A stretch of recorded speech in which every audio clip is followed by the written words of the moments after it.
que algumas pessoas têm dificuldade de se confessar? Têm vergonha de se confessar, né?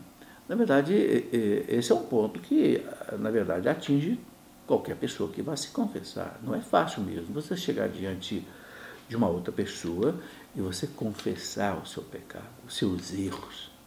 Realmente, para o nosso ego, é uma coisa difícil, né? Mas Deus mandou. Se Jesus mandou, né, a quem vocês perdoarem os pecados estarão perdoados, tem que confessar o pecado, né? Porque o padre não pode perdoar o pecado sem saber qual é o pecado.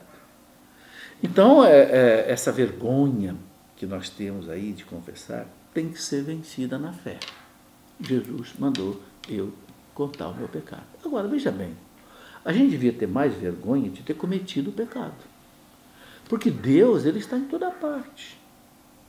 Né? Tem lá o Salmo 138, Senhor, se eu subir ao alto das montanhas, o Senhor está lá. Se eu descer ao fundo dos abismos, o Senhor já chegou na minha frente. Né? Não tem jeito de a gente se esconder aos olhos de Deus. Entende? Então, quando a gente comete um pecado, Deus já viu. Agora, ele quer perdoar. Mas para ele perdoar, você tem que se arrepender e tem que confessar isso. Então, não tenha vergonha. E agora, uma coisa muito importante. Você sabe que na confissão existe o sigilo da confissão. O que quer dizer isso? O padre não pode, de hipótese alguma, contar seu pecado para ninguém. Nem subjúdice, nem na justiça. Não pode. Entende? Eu até escrevi esse livro aqui, Por que Confessar, Como Confessar, exatamente para facilitar as pessoas como fazer o exame de consciência, como você relatar os seus pecados ao padre, como você cumprir a penitência que ele der. Entende? Agora, veja bem, a confissão custou o sangue de Cristo. Você está vendo aqui Jesus crucificado? É o preço do pecado.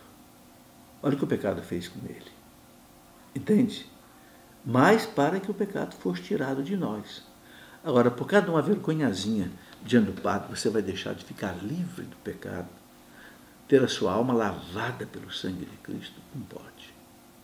Entende? Então, precisa entender o seguinte, né? Não se confesse mal. Não vá se confessar escondendo algum pecado, porque senão você está cometendo um outro pecado, que a igreja chama de sacrilégio. O que é o sacrilégio? É um abuso do sacramento. Você foi lá para confessar e você pensa que você engana Deus. Você engana o padre, mas Deus você não engana, não. Então, tem que confessar rasgado. Vou fazer uma comparação. Quando você vai tomar banho, sabe aquelas partes mais escondidas do corpo? Não é ali que você passa mais sabão? Você entendeu, não é? Então, também na nossa alma, nas partes mais escondidas da alma, onde estão os pecados piores escondidos, aqueles que a gente tem vergonha, entendeu? Deixa o sangue de Cristo chegar ali. Mas para chegar ali você tem que fazer que nem você faz no banheiro. Garanto para você que você não vai tomar banho e deixa o braço fechado, não deixa molhar debaixo do braço. Você não faz isso. Pelo contrário, você passa bastante sabonete embaixo do braço, não é isso? Porque é o lugar que sua mais. Você entendeu? Então a confissão tem que ser assim, rasgada. E eu repito a você, o padre não pode contar para ninguém. Se ele contar, o Código de Direito Canônico aplica a ele a pena mais pesada que existe. Chama-se excomunhão.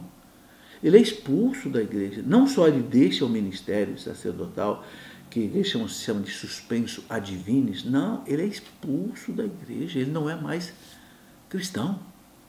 Entendeu? Se ele contar seu pecado para alguém. Então, meu amigo, por amor à sua alma, para que você um dia não vá com esse pecado mortal para o inferno, para que você seja libertado, conte ao padre, rasga, e não esconda nada. Né? O catecismo da igreja manda você, por exemplo, os pecados graves têm que ser contados, inclusive, quantas vezes você fez. Ah, padre, eu adulterei. Eu traí a minha esposa, traí meu marido. Uma vez ou 5 vezes? É diferente. Ou 2 vezes. Padre, eu cometi esse pecado. Padre, eu roubei. Roubei o quê? 10 reais? Ou você roubou 1 milhão nessas corrupções deslavadas que a gente vê por aí? Você entende? Porque a gravidade do pecado depende da intensidade do erro. Então, quando o pecado é grave, você tem que fazer a confissão qualitativa e quantitativa do pecado. Enfim, não queira enganar Deus, porque Deus já sabe. Deus já sabe o seu pecado. Pode tentar enganar o padre, mas Deus você não engana.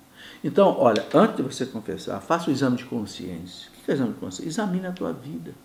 Pelos 10 sacramentos, os 10 mandamentos da igreja, pelos pecados capitais. São os pecados capitais, aqueles 7 pecados piores. Nesse livrinho aqui, eu te oriento. Né? Você pecou por soberba, orgulho, ganância, avareza, enfim. Entende? Se quiser, você pode fazer até relacionar. Se faz muito tempo que você não confessa, relaciona. Leva lá, padre, olha, eu vou ler para o senhor meus pecados. Padre, fiz isso, não tem problema. Agora, você tem que confessar, ou seja, com a sua boca. Você dizer, padre, eu pequei. Nisso, entendeu? E o padre, então, vai te dar absolvição. Não se esqueça, custou o sangue de Cristo isso. João Paulo II dizia uma coisa muito interessante, que muitas vezes os consultórios de psiquiatras e psicanalistas estão cheios, porque os confessionários estão vazios.